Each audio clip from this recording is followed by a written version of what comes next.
and she started feeling that there's like something off about him. So immediately she put the car in her name, and they were going to get married.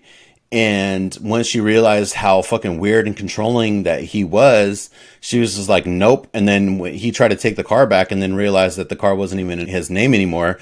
He fucking, yeah, she's smart. She's really smart. Love you, babe. Dang.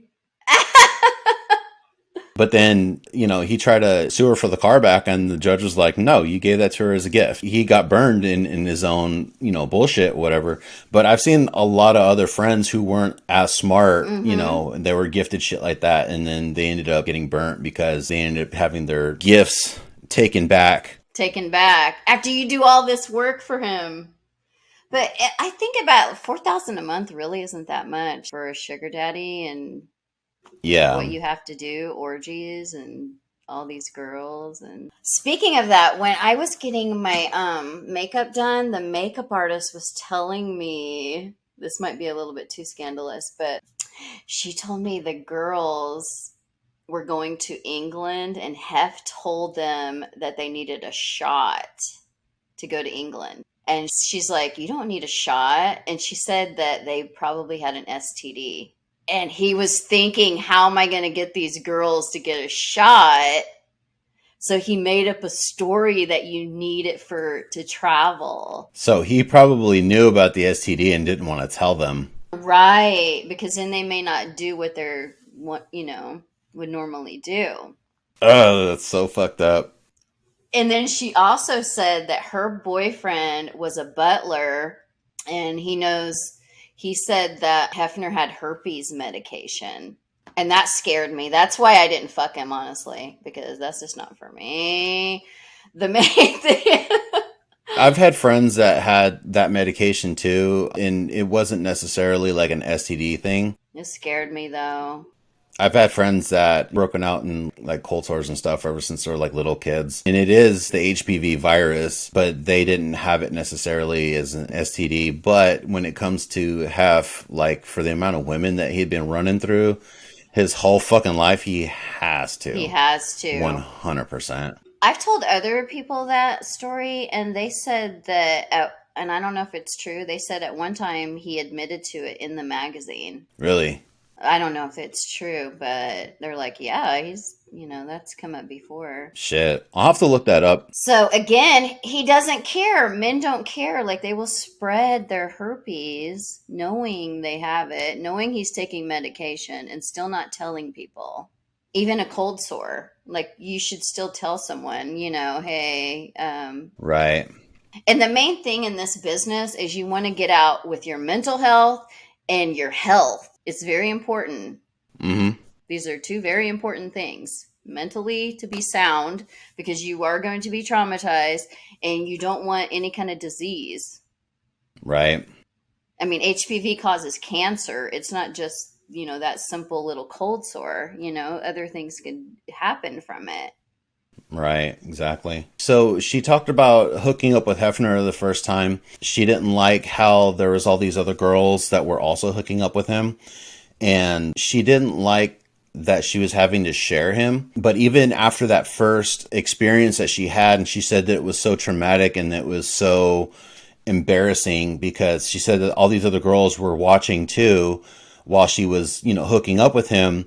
And she knew that they didn't like her and that they were talking about her behind her back. This was like one of her first encounters with Hef, and she still stuck around, and she still made this commitment to be his main chick and to, be one of the girlfriends. And so, like, when I hear her talk about it, I don't feel a lot of empathy for her, because it's kind of like, you made this choice, and there's all these people in the, I don't want to say the industry, but, like on social media and stuff, and they're just like, well, like, oh, well, you're a victim and all this and blah, blah, blah. But it's like, it's okay to say, you know what? I made a fucked up decision when I was young, and I'm not going to make that decision again.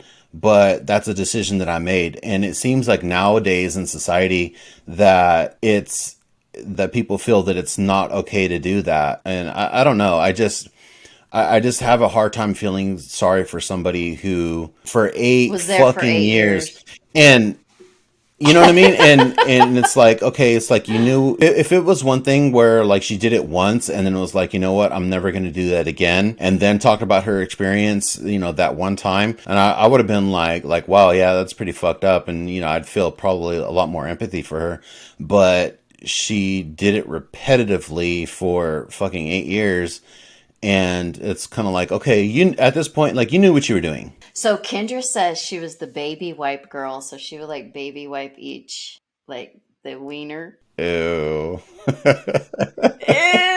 Like she was like, I saw you do some disgusting stuff. Wow. So one of the things I heard her say in the documentary, and I've heard other friends talk about too, is that I've never heard this term before, a love bomber. I don't know if you've ever heard that before, but she said that it was basically somebody who immediately starts saying that they love you and start talking about wanting to have kids with you and shit like that. Have you ever heard that before? Yes, love bombing. Yeah, that's a new phrase for me. So that's what he did? With her anyways. But I mean, she can't be that stupid because, I mean, he's had so many wives and girlfriends and... I mean, from a female's perspective, how do you interpret that when you start hearing that or they start kind of showing you that level of attention? Well, but he's also a celebrity, so I mean, that's different. That would, I guess, be a little bit flattering, don't you think? I'd say it's flattering. Celebrity and the lifestyle and the fame that would come from being with him and having a child and getting married. Yeah, I mean, definitely sounds flattering, but I don't know how women interpret that, because for me personally, whenever a girl's like told me that and we're like really early in our relationship, whatever, I'm like, ew, like, don't say that. If you say that to me like really early on, I immediately am unattracted. And if it's like we got some time together or whatever and like the sex is great, like then I start feeling that. You know, and for me, that's like genuine love and stuff like that. When I say shit like genuine love, it's like I will fight an army of fucking dudes to protect you. For me, that's love, because there's been other times where it's just like, that's your fucking problem. Like, you go deal with that. Like, that has nothing to do with me. It seemed like she was love bombing him. Like she was always there. It's just like you could never really separate the two. But I don't know if that's what he wanted. It seems like her love and admiration for him was legitimate.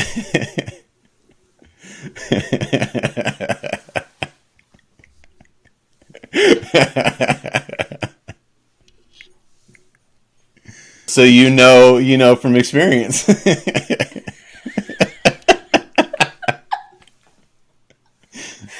Period.